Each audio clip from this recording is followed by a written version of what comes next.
Olive, feeling extremely hungry, stopped by a cafeteria to grab something to eat when her card was unexpectedly declined. She panicked. Suddenly, a lady appeared from behind and reassured her, paying the bills and inviting her over to join their table.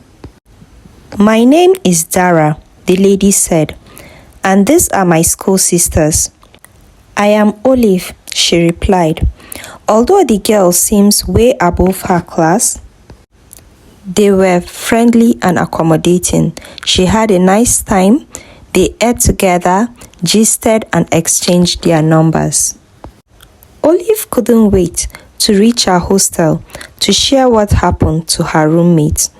Dara's clique was considered one of the hottest on campus, as they were known as the rich and famous.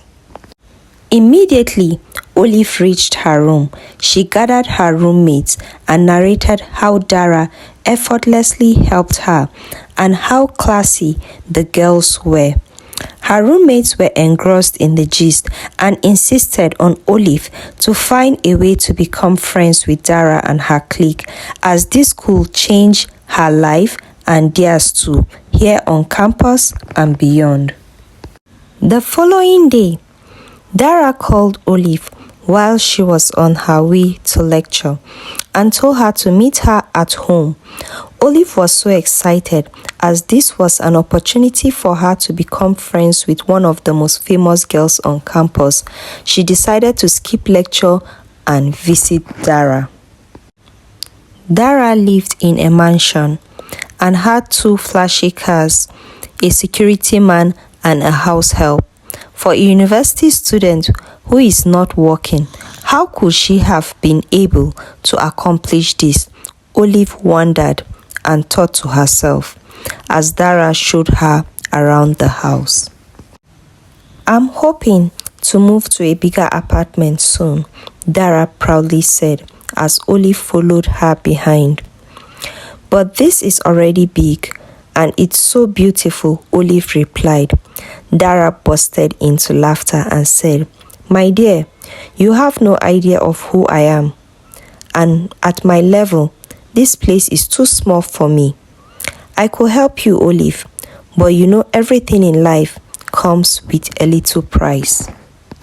Dara told Olive about her group called the Sisterhood and assured her as long as she's part of that group, all she needs will be taken care of, and she will have so much money beyond her imaginations. She told her to come with at least 2 or 3 friends to be part of the group. She gave Olive an exclusive invitation and told her not to tell anyone about the group, only the 3 ladies she asked her to come along with. Olive was so excited. She thanked Dara for this opportunity and promised to come along with the 3 ladies. On the evening of the party, Olive and the 3 ladies dressed in red evening gowns, as that was the dress code instructed by Dara. The ladies looked so lovely that they can hardly be unnoticed. They boarded a taxi and headed to the Sisterhood dinner party. The place of the event was well decorated and all the new sisters were welcomed. They were asked to take an oath of never to leave the sisterhood no matter what happens. The girls agreed desperately and took the oath. After the initiation process, each new sister was asked to submit their account details. Within few minutes, while they were still at the event, each got over $1 million transferred into her account as a welcoming package.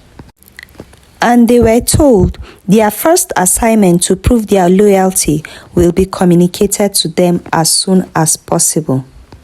The girls were amazed as they had never seen or received such huge amount of money in their lives. They left the event astonished and couldn't stop talking about how their lives had changed within a twinkle of an eye. Their lives changed on campus. They moved to a bigger apartment off campus. Each got herself a brand new car and lived an extravagant lifestyle. Olive changed her closet and even sent some money to her parents at home. She rolled with the big girls and boys on campus. After a few months, the queen of the sisterhood called on Olive and her new sisters. She told them of their new task. There is a party happening in a wealthy man's house. Dignitaries will be present and they are to represent her as their first assignment. A special place will be kept for them. If they pass this stage successfully, they will be fully confirmed as part of the sisterhood. Olive and her group were so excited as this is their chance to prove to the Queen Mother they were capable. A brand new Lexus Jeep came at 12 midnight and picked the girls. It was a very classy event. A table was set for them in a different section of the lounge. The girls sipped into their glass of drinks and talked about how their life had changed and how people regard them as high-class babes. In less than an hour, all the girls dozed off. Unknown to them, something was put into their drinks to make them fall asleep. The main host of the event, Chief Kababa, came into their section. He smiled when he saw all of them asleep. He ordered one of his guards to take them into the operating room. Chief Kababa was a big human part trafficker. He usually organized big and lavish parties from time to time, invite desperate young ladies, which they will harvest their organs and sell at outrageous prices in the black market. He was in partnership with the Queen Mother of the Sisterhood. Unknown to the girls, that was what the group was all about. They looked out for hungry, naive and desperate girls, lavished them with money, and after a few months, they end up on Chief Kababa's table. As the guard picked the girls, one after the other, he noticed one of the girls. She was his former neighbor from childhood where he grew up, but since his family moved long ago, he had not seen her again. He remembered they were so close and played together. That made him curious. He felt the need to help her. He took her to a separate room, tied her mouth and hands, and locked her up while she was asleep. The remaining girls were all taken to the harvesting room, where some fake doctors operated on them, removed all the vital organs they needed. The bodyguards took the lifeless bodies and handed them to the men in charge of disposal and cleanups. Chief Kababa noticed one of the girls was not present, but Uchendu convinced him that they had only 6 girls there. He believed Uchendu as he was one of his trusted staff. Towards morning, Olive was shocked to find herself on a bare floor with her mouth covered, tied like a thief. She struggled but couldn't do much.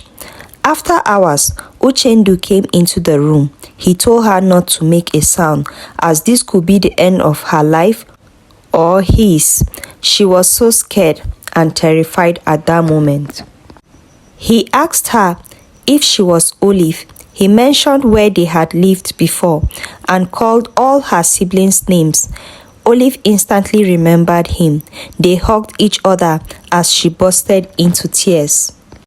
They had no much time left. Uchendu led the way as he escaped with her through a tunnel. He pleaded with her not to expose his boss, as he could also be implicated, but she told him she had no other option. He had to either choose to save the lives of other young ladies or continue to live a miserable life as Chief Kababa's boy.